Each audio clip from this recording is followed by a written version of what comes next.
So good morning ninth class. Let's continue with chapter first, the French Revolution, and this is part 6. तो आज हम पढ़ेंगे rights के बारे में। आपको मैंने बताया था लास्ट क्लास में कि किस तरीके से जो फ्रांस की मोनार्की सिस्टम थी वो कॉन्स्टिट्यूशनल मोनार्की में कन्वर्ट हो गई। उसी कॉन्स्टिट्यूशन की सबसे इम्पोर्टेंट मोस्ट इम्पोर्टेंट जो बात थी वो थी राइट्स की, डिक्लेरेशन ऑफ राइट्स की। तो सबसे पहले मैं आपको ये बता दूं कि राइट्स होता क्या है। तो rights are the power that create an environment. Rights क्या होते हैं? ऐसे पावर होते हैं जो एक इन्वायरमेंट क्रिएट करता है, जो एक एटमॉस्फेयर क्रिएट करता है। क्या करने के लिए? To achieve our goal set by us. जो भी हम गोल सेट करते हैं ना, उसको अचीव करने का इन्वायरमेंट क्रिएट करता है विदाउट एनी प्रेशर। पता है आपको, एक ऐसा इन्वायरमेंट क्रिएट करता है राइट जिसमें कोई प्रेशर नहीं होता। What you want to be, all the goals set by the you. बस में आ रही है ना, इसे बोलते हैं without any pressure you will decide your goals, no one others. That is called rights. और इसी राइट्स को constitution of France that was drafted by the national assembly adopted it. Got it? तो राइट्स को उन्होंने adopt करा। Okay तो constitution of France begin, जो constitution of France था ना, कॉन्स्टिट्यूशन ऑफ फ्रांस था वो बिगेन होता था, शुरुआत होती किससे? Declaration of rights. तो पता है राइट्स ऑफ मैन, ये जो नेशनल असेंबली थी ना, वीमेन को राइट्स नहीं दिया था इन लोगों ने, खाली राइट्स ऑफ मैन की बात करता है, राइट्स ऑफ अदर सिटीजन की बात करता है, लेकिन ध्यान रख रहे हैं वीमेन की बात नहीं करता है। आ रही है समझ में ना? तो कॉन्स्टिट्यूशन ऑफ जो फ्रांस था वो बिगेन होता था declaration of rights of man. तो ये राइट्स कौन कौन से मिले हुए थे? जैसे कि राइट्स टू लाइफ, देखो हमारे कॉन्स्टिट्यूशन में भी अपनाया गया है।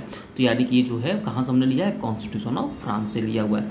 फ्रीडम ऑफ स्पीच ये भी हमारे पास है, फ्रीडम ऑफ ओपिनियन ये भी हमारे पास है, इक्वलिटी बिफोर द लॉ ये भी हमारे पास है। अब बताओ ना, तुम खुद डिसाइड करो, अगर ये राइट्स अगर नहीं होते तो क्या आप अपने गोल अचीव कर पाते?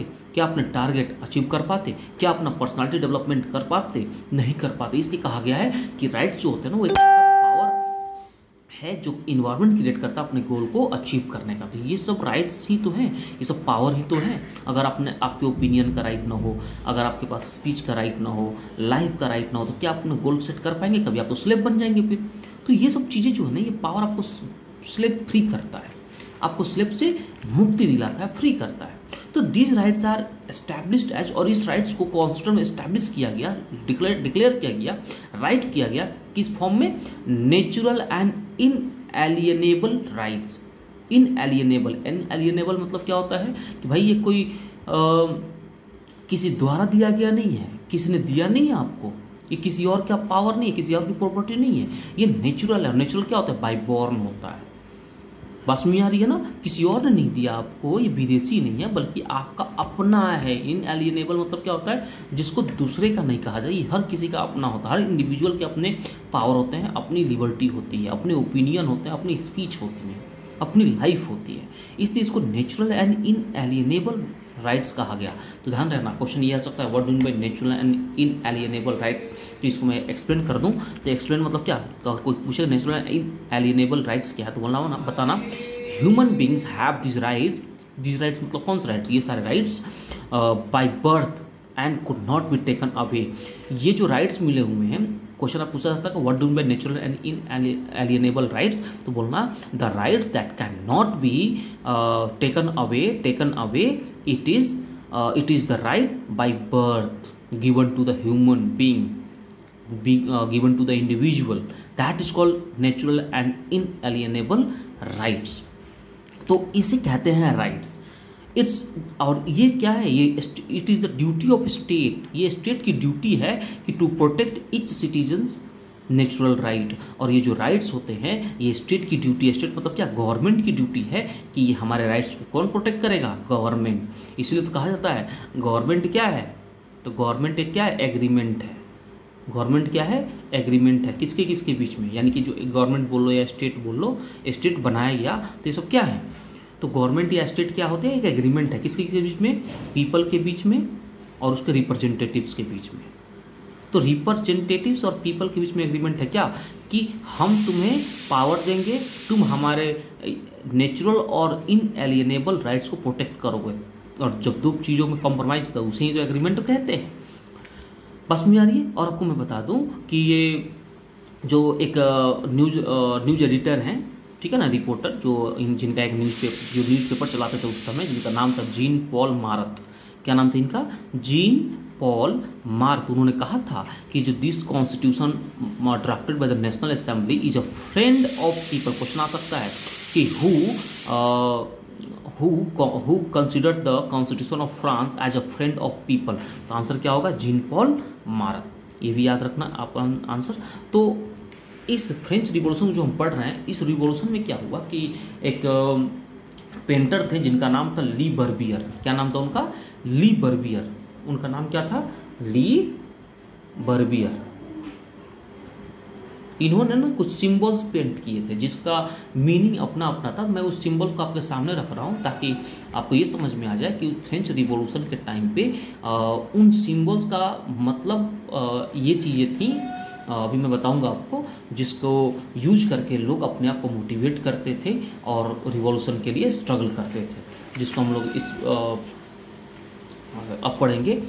सम political symbol use during the revolution that were the content of declaration of rights. इससे ये पता चलता था कि हाँ, ये राइट्स का डिक्लेयर हो चुका है। उन सिंबल्स को रिप्रेजेंट करता था। अब देखते हैं कौन कौन सा। इस सिंबल किसने पेंट किया था? ली बर्बियर ने। ठीक है, जैसे कि ये एक ब्रोकन चेन है। क्या है? एक ब्रोकन चेन। ये क्या रिप्रेजेंट करता था? Stands for act of becoming free. अब बताओ ना, ब्रोकन चेन मतलब क्या? पहले के लोगों को ना चेन में बांध कर रखा जाता था। इन्होंने ब्रोकन चेन को पेंट किया। इसका मतलब क्या? चेन टूट चुका है और अब लोग क्या हैं? फ्री हैं। तो इस तरीके से लोगों ने आवाज़ उठाई अपना ब्रोकन चेन दिखा करके। उसके बाद से ये क्या है? द बंडल ऑफ रॉड्स और फेसेस। ये फेस है, जैसे कि भाला टाइप में बोलते हैं इसे, और ये क्या है? रॉड्स है। ये क्या दिखाता है? Strength lies in unity. लोगों को कैसे मोटिवेट किया गया कि स्ट्रेंथ इंडिविजुअली नहीं है, स्ट्रेंथ किस में है? यूनिटी में है। बस में आ रही है ना, इसलिए हमें एक इस रॉड की तरफ बंध के रहना और फिर स्ट्रगल करना है ताकि हमारी कंट्री में रिपब्लिक एस्टैब्लिश हो सके। ये एक है ट्रायंगुलर आइज जो कि रिफ्लेक्ट करेगा। बस में आ रही है ना? The eye with in a triangular radiating light. पास में आ रही है ना? एक आई है किसके अंदर में? एक ट्रायंगल के अंदर में, और ये लाइट को क्या कर रहा है? रेडिएट कर रहा है। ये क्या दिखाता है? ये क्या रिप्रेजेंट करता है? रेज ऑफ द सन। और सन क्या करता है? Cloud of ignorance. Cloud of ignorance का मतलब क्या? कि भाई किसी को एक्स्ट्रा प्रिविलेज मिल जाए और किसी को लेस प्रिविलेज हो। इट मीन्स कि प्रिविलेज ही ना हो, यानी उसका एक्सप्लॉयटेशन होता हो, ऐसी चीज़ें नहीं चलेंगी। इसका मतलब इक्वालिटी होगी। इसका मतलब ये क्वेश्चन आएगा आपका कि the eye with in the triangular radiating lights क्या रिप्रेजेंट करता है? क्या रिप्रेजेंट करेगा? Rays of the sun. That meaning is cloud of ignorance. ये सेप्टर है। ये क्या है? सेप्टर। ये क्या चीज़ का सिंबल है? रॉयल पावर का। ये सेप्टर शो करता है, रिप्रेजेंट करता है किसके बारे में? रॉयल पावर का। बात समझ में आ रही है? ठीक है, तो क्वेश्चन आ सकता है कि विच symbol was represent royal power. तो क्या बताओगे? सेप्टर। ये ऐसे बना दोगे, तलवार टाइप का, स्वॉर्ड्स टाइप का है। ये क्या है? एक स्नेक है जो अपने ही टेल को खा रहा है। ये क्या है? Snakes biting its tail to form a ring. Ring form करने के लिए स्नेक अपने ही टेल को खा रहा है। इसका मतलब क्या है? Symbol of eternity. एटर्निटी मतलब क्या होता है? जो कभी खत्म ना हो। बताओ ना, रिंग का कोई एंडिंग पॉइंट और बिगिनिंग पॉइंट है? नहीं है ना। इसका मतलब कि हमें इस तरीके से ग्रुप बनाना है जो कभी खत्म ना हो और हम अपने राइट्स, अपने लिबर्टी, अपने अपने जस्टिस के लिए हमेशा लड़ने के लिए क्या रहेंगे? एक साथ रहेंगे, ग्रुप बना के रहेंगे। उसका से क्या है? ये रेड कैप है। ये कलर तो मेरे पास नहीं है, बट जस्ट कंसीडर इट कि एज ये एक रेड कैप है। ठीक है ना? ये रेड कैप है। क्या है? ये रेड कैप है। Just imagine red Friesian cap.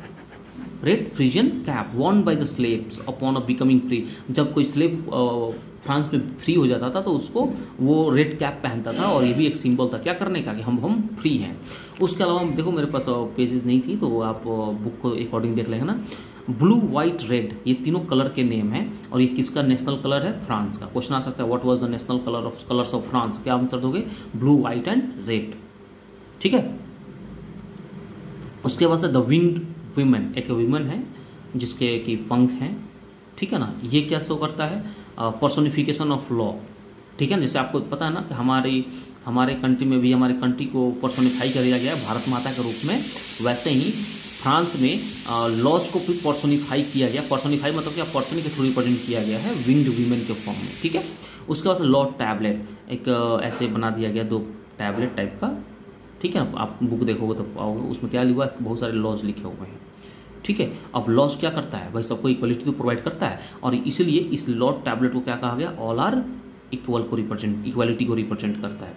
बस मुझे तो ये कुछ सिंबल्स हैं जो फ्रेंच रिवॉल्यूशन के टाइम में लोगों को मोटिवेट करने के लिए यूज किए गए थे, जिसको पेंट किसने किया था, ली बर्बियर ने, याद रहेगा।